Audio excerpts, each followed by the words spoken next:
في عام 1199 مات ملك إنجلترا ريتشارد قبل ما يجيب صغار ومن غير ما يخلي وريث. في وقتها في الملعب كان في خوه جون من جهة وولد خوه آرثر من جهة تانية. آرثر كان هو الوريث الشرعي، لكن جون ما مشاش معه الموضوع، تاش خوي وأنا أولى به، وأعلن الحرب عليه آرثر. آرثر ما كانش بروحه، ملك فرنسا فيليب الثاني دعم آرثر، لكن للأسف الانقلاب نجح وجون شد الحكم وبدأ يعزز في قوته، وهات لك حبس وتعذيب وعدمات وضرائب تعسفية ليها أول ما لهاش آخر. الشعب والنبلاء كانوا مصدومين ومتضايقين من المعاملة الوحشية متاع الملك جون، بالذات القسوة في معاملة السجناء وبالأخص المسكين آرثر اللي ما خلى ما دار فيه وفي الأخير قتله وولع. في عام 1215 وبعد 10 سنين من الحكم المستبد تخش بعضها الحرب الأهلية ويسيطروا الثوار على لندن وحاصروا الملك جون.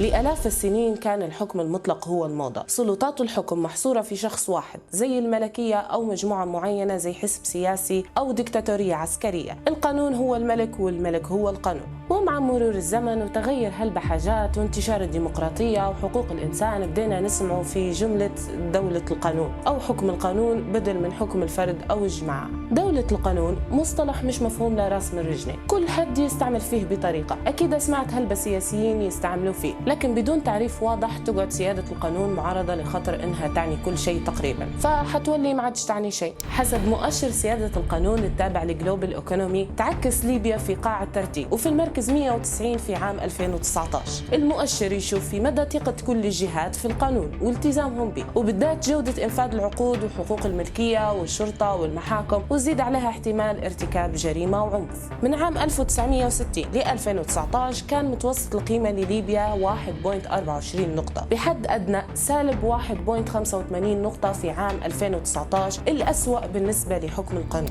هذا علاش في الحلقة هذه نبي نعرف شو معناها دولة قانون، علاش لازم الدولة يحكمها قانون، وش نقدر ندير باش نضمن إن بلادي تولي فعلا دولة قانون. أهلا بكم في الحلقة هذه من مش موضوعي، معايا ناوي أمل عالم.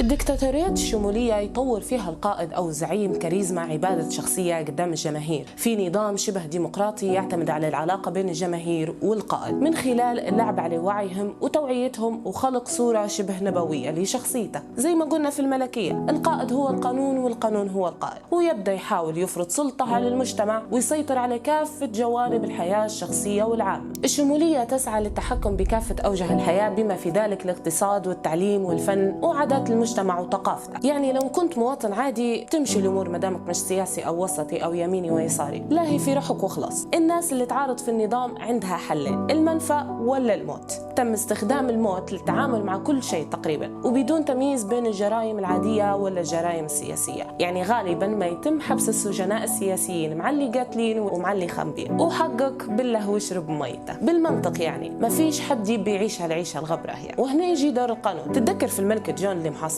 في لندن، مفاوضات مفاوضات مفاوضات ماشيين جايين وهيلا هوب 15 يونيو 1215 قبل الملك جون ببنود الوثيقة، وأصدر الملك والبارونات النسخة الرسمية مما يعرف بماغنا كارتا. كان ماغنا كارتا أو الميثاق العظيم اللي وقتها انكتب باللغة اللاتينية، لغة أغلب المواطنين العاديين وقتها ما يعرفوش يتكلموا بها. هو بمثابة أول دستور مكتوب في التاريخ الأوروبي. من بين بنوده 63 أغلبها كان يتعلق بحقوق الملكية متاع البارونات ونخبة المواطنين، لأن مع احترامي الشديد يعني اللي وقفوا في مكتب الملك جون كانوا من البارونات والنخبة مش عامة الشعب، فطبيعي جدا ان الكلام اللي بيكتبوه في الدستور هذا بيخدم مصلحتهم هم بالأساس. لكن في الأول والأخير هذه وثيقة اتفاق بينك يا حكومة وبين احنا ممثلي الشعب، وبرا عاد بالشكل هذا لقرون العائلات الحاكمة والنخبة هم بس اللي عندهم صوت في صناعة القرار، في وقت ان أغلبية المواطنين ما زال ما عندهمش صوت في الحكومة. لكن مع مرور الوقت وتطور دساتير العالم وانتشار الديمقراطية بشكل واسع، اتطور مبدأ ان القانون موجود لحماية الإنسان وحقوقه. القانون أخي المواطن سواء كان قانون دولي أو اتفاقيات أو دستور محلي أو حتى قانون محلي، كلها موجودة لحماية حضرتك. البرلمان والحكومة والأجهزة القضائية هي الجهات المسؤولة عن ضمان حقك في وسط القانون هذا. وبانفصال المؤسسات هذه عن بعض وبشغلها كرقيب على بعض، تقدر أنت كمواطن تضمن إن ما فيش حد فوق القانون. ينسب لأرسطو الفضل في تقديمه 3 مفاهيم مهمة مهمة جدا جدا. الفصل بين السلطات، العدل في القانون واللي هي عكس التعسف، ومبدأ القانون فوق الجميع بصفتها خصائص أساسية لدولة حرة. في فصل السلطات حنلقوا إن أرسطو قال قبل أكثر من 2000 عام بأن يجب فصل صانع القرار عن القاضي. يعني ما ينجحش إن حضرتك تحط القانون بمزاجك وفوق هيك بتحكم أنت على الناس. بشكل عام المشرع اللي أنت انتخبته باش يمثلك في البرلمان يسن في قوانين عامة بأثر مستقبلي. المشرع اللي انتخبه الناس باش يمثلهم في السلطات التشريعية يكتب في قوانين بتصير في المستقبل وبتطبق عليه كل الناس، بينما المحكمة في الواقع تحكم على قضايا حالية ومحددة وفق لقانون مكتوب. لأن القانون لما يحكم يستفتي العقل بس، لكن لما الشخص أو الأغلبية تحكم هنا تصير المشكلة وتقعد الناس رهينة للوحش البشري. في أي ديمقراطية السلطة التنفيذية والتشريعية والقضائية هم أعمدة الحكم ويحدوا من سلطة بعض. وافق الفيلسوف الروماني شيشرون اللي كتب بعد 300 عام من أرسطو على إن الناس لازم يكونوا مجرد أبواق باش يعبر القانون على نفسه، لأن القرارات الفردية مش ممكن يكون فيها ثقة، لأن احتمال كبير إنها تكون تعسفية. تعسف شدتها تعسف من بكري. هو شو معناها تعسف؟ التعسف هو لما نجي نحدد شيء بناء على الصدفة أو النزوة أو الدوافع الشخصية بدل من الضرورة أو المنطق أو المبدأ. وتعسفية مش معناها بس عشوائية. على سبيل المثال خلال أزمة النفط 1973 سمحوا للأمريكيين بشراء البنزينة بس في الأيام المرقمة بعدد فردي لو كانت الطارقة رقمها فردي، وفي الأيام اللي تاريخها زوجي بالمقابل إذا كان رقم الطارقة زوجي. النظام كان واضح ومحدد ومش عشوائي، لكن يعتبر تقسيم الناس فيه تعسفي، لأن أرقام الطارقات ما كانش لها علاقة بمدى احتياج الأشخاص للبنزينة ولا أهمية وظائفهم ولا عدد السيارات اللي في حوشهم. طارقة فردية خش عبي، طارقة زوجية روح، لأن اليوم 7 في الشهر. القانون اللي يمنعك أنت من حق معين وفي نفس الوقت يعطيه لحد تاني هذا قانون تعسفي، لأنه مهم جدا باش يكون القانون عادل إنه يحترم مبدأ المساواة قدام القانون أو المساواة في نظر القانون أو المساواة القانونية، وهي مبدأ أن كل كائن مستقل المفروض يتعامل زي بعض بموجب القانون. لازم يضمن القانون عدم التمييز ضد أي فرد أو مجموعة من الأفراد من قبل الحكومة أو من قبل أفراد أو جماعات تانية. تمت، اتفقنا، عندنا فصل في السلطات، ما عندناش قوانين تعسفية وعشوائية والحمد لله كنا سواسية قدام القانون، زي الوزير زي المواطن.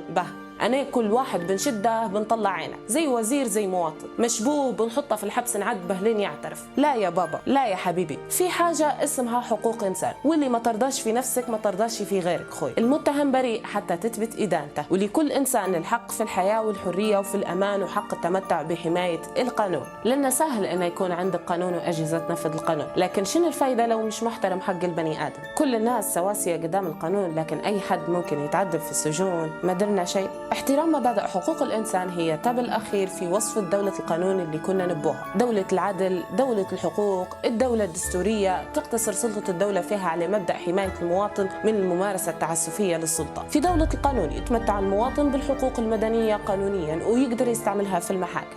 دولة قائمة على سيادة الدستور وتضمن السلامة والحقوق الدستورية للمواطنين. بهي أنت ممكن تجي تسأل توا تقول أختي وئام كان أنا مش عضو برلمان ولا أنا قاضي ولا أنا وزير، كيف نقدر ناخذ حقي؟ والله في دول تشتغل عليه تفعيل حكم القانون من أكثر من 50 سنة وفاشلة للحظة هذه. القدرة الاستيعابية للمحاكم والأجهزة القضائية والأمنية زيد عليهم شوية فساد على شوية إهمال، يقعد حكم القانون مجرد عبارة. لكن مع هذا علاش اليأس؟ إنك وصلت لنهاية الفيديو هذا بروحه دليل إنك تبي تعرف. لهذا كل ما تكون واعي أكثر بقانون بلادك وحقوقك فيه، وكل ما ساعدت الناس تعرف حقها أكثر، كل ما أصبح في فرصة أكبر لتفعيل دولة القانون. الالتزام بالقانون سواء في بيتك أو في شغلك أو حياتك العملية هي أول حاجة تقدر تديرها. تذكر ديما إن كلنا زي بعض قدام القانون، والقانون اللي بيحميك مني حتى هو موجود باش يحميني منك. مشاركتك في الانتخابات التشريعية واختيارك للمرشحين اللي أهم أولوياتهم هي حماية حقك كمواطن قبل أي تبعية تانية هي تاني حاجة تقدر تديرها، لأن مش ممكن لبلاد إنه يكون فيها حرية ولا ديمقراطية بدون ما يكون بالأساس وأولا